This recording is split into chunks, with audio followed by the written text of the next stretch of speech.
Assalamualaikum warahmatullahi wabarakatuh. Halo semuanya, nama saya Jessica Ringaldo dengan NIM 2210121011. Pada kesempatan kali ini saya akan membahas tentang teori framing. Dalam konteks komunikasi massa, framing dipandang sebagai sebuah teori dan sebuah proses. Hal ini ditegaskan dalam Dictionary of Mass Communication yang menyatakan bahwa framing adalah teori atau proses tentang bagaimana pesan media massa memperoleh perspektif atau sudut pandang. Nah, adapun yang menjadi dasar teori framing, yaitu bahwa media memusatkan perhatian pada peristiwa tertentu dan kemudian menempatkannya ke dalam sebuah bidang makna. Sedangkan sebagai sebuah proses, framing terletak pada 4 unsur komunikasi atau komponen-komponen komunikasi atau yang sering disebut sebagai elemen-elemen komunikasi, yaitu pengirim, penerima, pesan, dan budaya. Gagasan mengenai framing pertama kali dilontarkan oleh Bateson pada tahun 1955. Mulanya, frame dimaknai sebagai struktur konseptual atau perangkat kepercayaan yang mengorganisir pandangan politik, kebijakan, dan wacana serta yang menyediakan kategori-kategori standar untuk mengapresiasi realita. Konsep ini kemudian dikembangkan lebih jauh oleh Goffman pada tahun 1974 yang mengandaikan frame sebagai kepingan-kepingan perilaku atau strip of behavior yang membimbing individu dalam membaca realitas. Dalam ranah studi komunikasi, analisis framing mewakili tradisi yang mengedepankan pendekatan atau perspektif multidisipliner untuk menganalisis fenomena atau aktivitas komunikasi. Nah, konsep tentang framing atau frame sendiri bukan murni konsep ilmu komunikasi, akan tetapi dipinjam dari ilmu kognitif atau psikologis. Dalam praktiknya, analisis framing juga membuka peluang bagi implementasi konsep-konsep sosiologis, politik, dan kultural untuk menganalisis fenomena komunikasi, sehingga suatu fenomena dapat diapresiasi dengan dianalisis berdasarkan konteks sosiologis, politis, atau kultural yang melingkupinya. Dalam perspektif komunikasi, analisis framing dipakai untuk membedah cara-cara atau ideologi media saat mengkonstruksi fakta.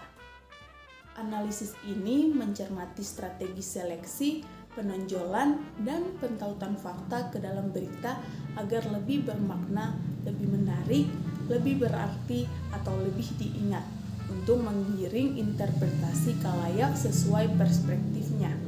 Dengan kata lain, framing adalah pendekatan untuk mengetahui bagaimana perspektif atau cara pandang digunakan oleh wartawan ketika menyeleksi isu dan menulis berita.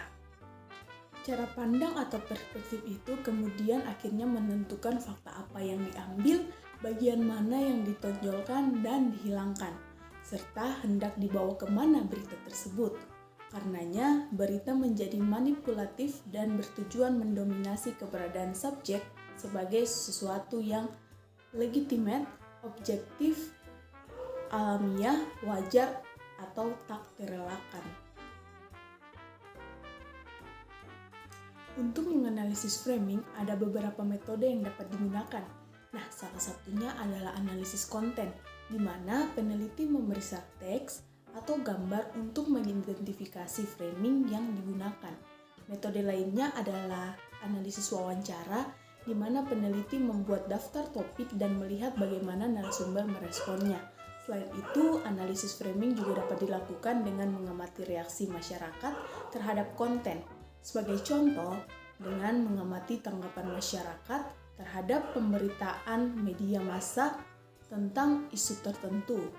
Para peneliti dapat mengidentifikasi framing yang digunakan oleh media tersebut. Teori framing dibangun berdasarkan asumsi bagaimana sebuah isu yang dicirikan dalam pelaporan berita dapat memiliki pengaruh terhadap bagaimana isu tersebut dipahami oleh khalayak. Dengan kata lain, Media mengarahkan perhatian publik kepada tema tertentu, pilihan jurnalis yang mengakibatkan khalayak membuat keputusan apa yang dipikirkan. Asumsi ini berasal dari pemikiran agenda setting. Jurnalis tidak hanya memilih topik yang akan disampaikan kepada khalayak, melainkan juga terlibat dalam proses bagaimana berita tersebut disuguhkan dan frames di mana berita tersebut disajikan. Frame merujuk pada cara media dan penjaga pintu gerbang media atau media gatekeeper mengatur dan menyajikan berbagai peristiwa serta isu-isu yang mereka liput.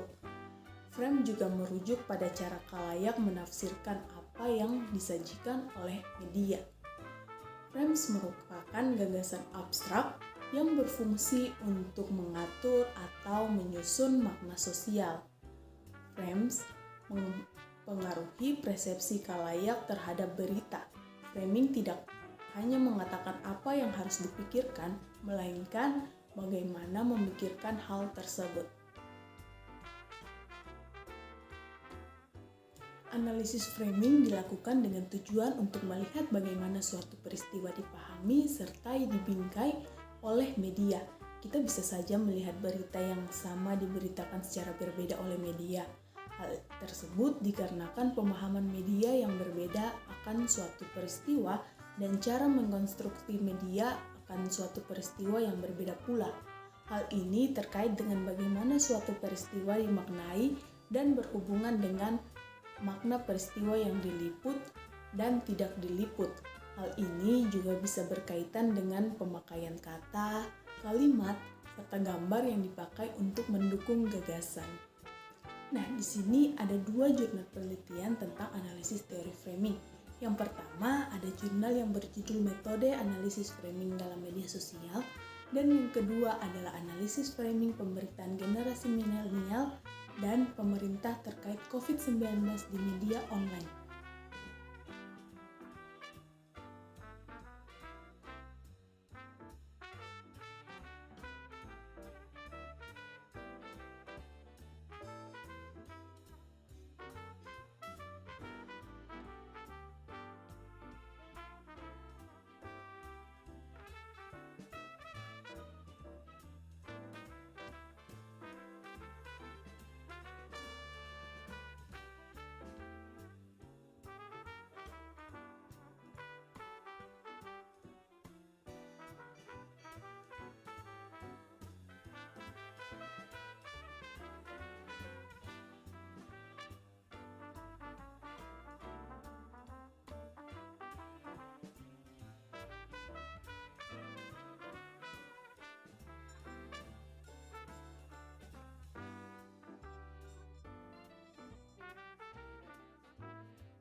Nah, dari kedua jurnal ini dapat disimpulkan bahwa penelitian dalam metode jurnal analisis framing dalam media sosial masih efisien dengan teori framing karena digunakan untuk mengetahui media dalam pembingkaian suatu peristiwa baik melalui berita, opini maupun wawancara.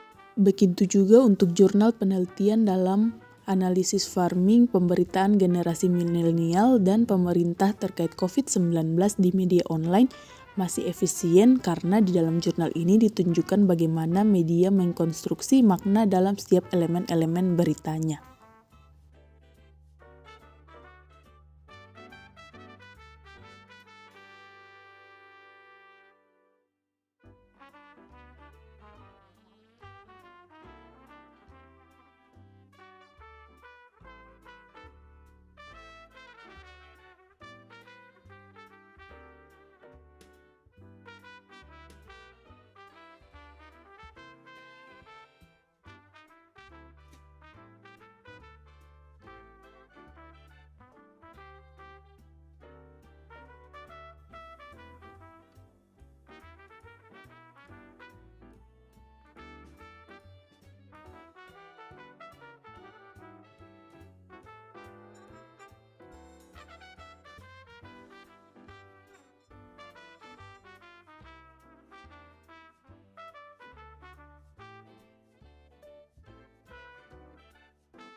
Nah, itu saja yang dapat saya bagikan mengenai teori framing.